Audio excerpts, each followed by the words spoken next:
नमस्कार। जरा सोचिए, चैत्र का महीना है। हवा में वसंत की भीनी भीनी खुशबू घुली हुई है और ठीक इसी समय पुरी के श्री मंदिर में एक बहुत ही खास उत्सव मनाया जाता है, जिसके पीछे एक बड़ी ही अद्भुत कहानी है। नाम है दमनक यात्रा। तो चलिए आज इसी दिव्य लीला को करीब से जानते हैं। पर इस पूरी कहानी का जो सबसे हैरान करने वाला पहलू है, वो एक सवाल है। सवाल ये कि आखिर ये कैसे मुमकिन है कि एक भयानक राक्षस जो हर तरफ बस विनाश लाता था, वो भगवान को चढ़ाई जाने वाली एक पवित्र खुशबूदार भेंट बन जाए। है ना कमाल की बात। बस यही बदलाव, यही ट्रांसफॉर्मेशन इस त्योहार को इतना खास बना देता है। देखिए, दमनक यात्रा श्री मंदिर के 12 बड़े त्योहारों में से एक है, ये तो ठीक है, लेकिन इस खूबसूरत से दिखने वाले वसंत उत्सव के पीछे असल में संघर्ष, हार और फिर आखिर में डिवाइन ग्रेस यानी कि दिव्य कृपा की एक बहुत ही पावरफुल कहानी छिपी है। एक ऐसी कहानी जो हमें बताती है कि बदलाव में कितनी ताकत होती है। तो हर बड़ी कहानी की तरह इस कहानी की शुरुआत भी एक टकराव से होती है, एक कॉन्फ्रंटेशन से। और हमारी इस कथा का आगाज होता है एक ऐसे किरदार से जिसके बिना ये कहानी कहानी ही नहीं होती। वो किरदार है एक बहुत ही शक्तिशाली राक्षस। तो शास्त्रों में जिक्र आता है दमनासुर नाम के एक राक्षस का, और ये कोई ऐसा वैसा राक्षस नहीं था, बल्कि बहुत ही ज्यादा शक्तिशाली था।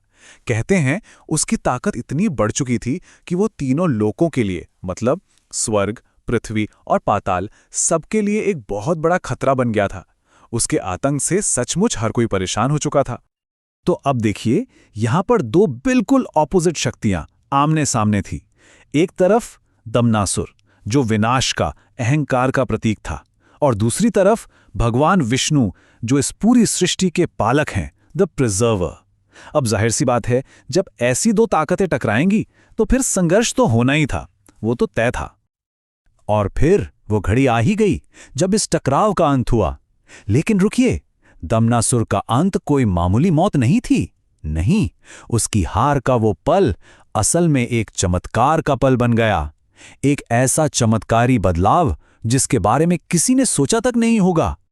ये सब हुआ था चैत्र महीने के शुक्ल पक्ष की 13वीं रात को। भगवान विष्णु और दमनासुर का आमना सामना हुआ और एक भयंकर युद्ध के बाद भगवान ने उसे हरा दिया। लेकिन कहानी यहां खत्म नहीं होती। जैसे ही उस राक्षस ने अपने प्राण त्यागे, एक अद्भुत, एक अविश्वसनीय चमत्कार हुआ। उसका जो मृत शरीर था वो अचानक से एक बेहद खुशबूदार जड़ी बूटी में बदल गया। और इसी खास जड़ी बूटी को आज हम दयाना या दमनक के नाम से जानते हैं। कहते हैं भगवान इस बदलाव को देखकर इतने खुश हुए कि उन्होंने इस जड़ी बूटी को अपनी सबसे पसंदीदा भेंटों में से एक मान लिया। और इस तरह से सोचिए, उस राक्षस का नाम हमेशा हमेशा के लिए एक पवित्र पौधे के साथ जुड़ गया। तो ये जो दिव्य घटना थी, ये सिर्फ एक पौराणिक कथा बनकर किताबों में नहीं रह गई। नहीं, आज भी हर साल दमनक यात्रा के रूप में इसे पूरी श्रद्धा और धूमधाम से मनाया जाता है। ये त्योहार हमें उसी महान बदलाव की याद दिलाता है। अच्छा, तो ये यात्रा होती कैसे है? इसके कई स्टेप्स हैं, कई चरण हैं। सबसे पहले जो रिप्रेजेंटेटिव देवता होते हैं, उन्हें आज्ञा माला दी जाती है, मतलब भगवान का आदेश मिल जाता है। इसके बाद एक बहुत बड़ा जुलूस निकलता है और देवता पवित्र जगन्नाथ बल्लभ मठ के बगीचे तक जाते हैं।